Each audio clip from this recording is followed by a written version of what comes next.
नमस्कार दोस्तों, मेरी आज की जो ये कथा है ये है कि द्रौपदी ने 5 पांडवों के साथ विवाह क्यों किया। आखिर इसके पीछे की कहानी क्या है। तो आइए हम लोग आगे के एपिसोड में इसके बारे में जानते हैं। तो जो राजा द्रौपद होते हैं वो एक यज्ञ का आयोजन कराते हैं अपने शत्रु द्रोणाचार्य को हराने के लिए, और उनसे उन्हें एक पुत्र की प्राप्ति होती है जो धृष्टद्युम्न कहलाता है। उसके बाद उनको एक पुत्री की भी प्राप्ति होती है जो द्रौपदी कहलाती हैं, जिन्हें बाद में इंद्राणी और कल्याणी भी कहा गया है। तो धीरे धीरे समय व्यतीत होता है। फिर राजा द्रुपद द्रौपदी के विवाह हेतु स्वयंवर का आयोजन करते हैं। वहाँ पर बड़े बड़े राजा, दूर दूर देश से सारे महाराजा लोग पधारते हैं द्रौपदी से विवाह हेतु, परंतु कोई भी उनकी शर्त को पूरा नहीं कर पाता। यह जो शर्त होता है ये ऊपर लगे एक मछली को लेकर होता है, जो घूमते हुए उसके आंख में जो भी निशाना साधेगा उससे द्रौपदी का विवाह होगा। तो उस समय पांडु जो अज्ञात वनवास काट रहे होते हैं, तो अर्जुन ये काम पूरा करते हैं। फिर उनसे द्रौपदी का विवाह कराया जाता है। जब सारे पांडव द्रौपदी को अपनी कुटिया की ओर लेके जाते हैं और अपनी माँ से कहते हैं कि माँ देखो हम तुम्हारे लिए क्या लेकर आए हैं, तो उनकी माँ बिना देखे ही कह देती हैं कि तुम लोग आपस में बराबर बराबर से बांट लो। और उनके सारे पुत्र जो कि बहुत बड़े सत्यवादी होते हैं वो ये कहते हैं कि उनकी माँ का कथन व्यर्थ नहीं जाना चाहिए।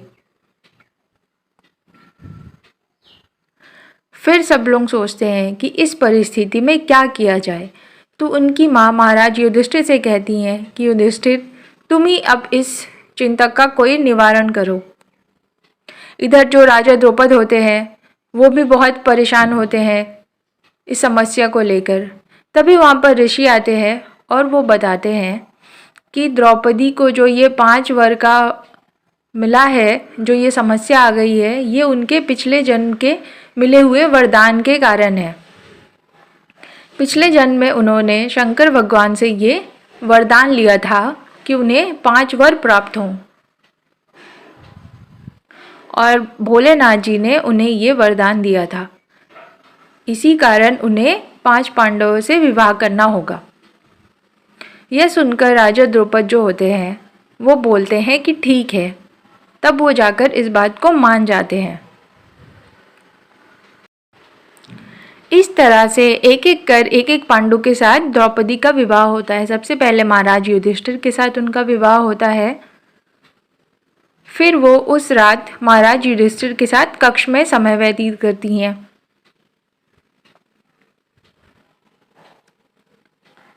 और फिर भीम के साथ उनका विवाह होता है। फिर अर्जुन के साथ उनका विवाह होता है, फिर नकुल और फिर सहदेव।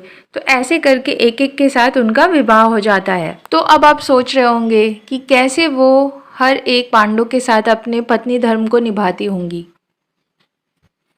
तो आइए उसके बारे में भी बात कर लेते हैं। जो वरदान उन्हें भोलेनाथ से प्राप्त हुआ था 5 वर का, तभी भोलेनाथ के मन में भी ये प्रश्न आया था कि कैसे द्रौपदी अपने वैवाहिक जीवन को करेंगी। तो उन्हें साथ में ये भी वरदान दिया गया कि वो हर सुबह को कुंवारी धर्म को प्राप्त हो जाएंगी। तो इस तरीके से वो हर सुबह को कुंवारी धर्म को प्राप्त हो जाने के कारण हर एक पांडव के साथ अपने पत्नी धर्म को निभाती आई और अपना वैवाहिक जीवन सुखमय बनाए रखा।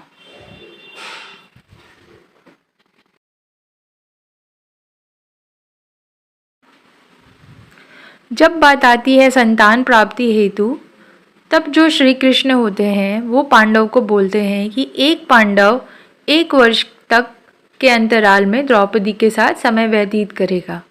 तो इस तरीके से उन लोगों के बीच में ये जो नियम हो जाता है कि हर एक पांडव 1-1 वर्ष तक द्रौपदी के साथ कक्ष में समय व्यतीत करेगा। और इस वर्ष के मतलब जब ही ये समय चल रहा होगा तो इस बीच में कोई भी और पांडव कक्ष में प्रवेश नहीं कर सकता है, अन्यथा उन्हें 1 वर्ष का अज्ञात वनवास दिया जाएगा। तो आशा करती हूँ कि आज की ये कथा आप लोगों को पसंद आई होगी। तो ऐसी ही मनोरंजक और रोचक कहानियाँ रामायण और महाभारत या किसी अन्य कथा पर आधारित कथाएं जानने के लिए मेरे चैनल पर बने रहिए। और अगर आप कुछ और भी जानना चाहते हैं तो कमेंट सेक्शन पे ज़रूर बताइएगा। जो लोग भी मेरे चैनल पे नए हैं प्लीज़ सब्सक्राइब करके बेल नोटिफिकेशन को ऑन ज़रूर कर ले, जिससे आपको नए नए अपडेट्स मिलते रहे। तो मिलती हूँ अपनी किसी अगली प्रस्तुति में, तब तक के लिए बहुत बहुत धन्यवाद।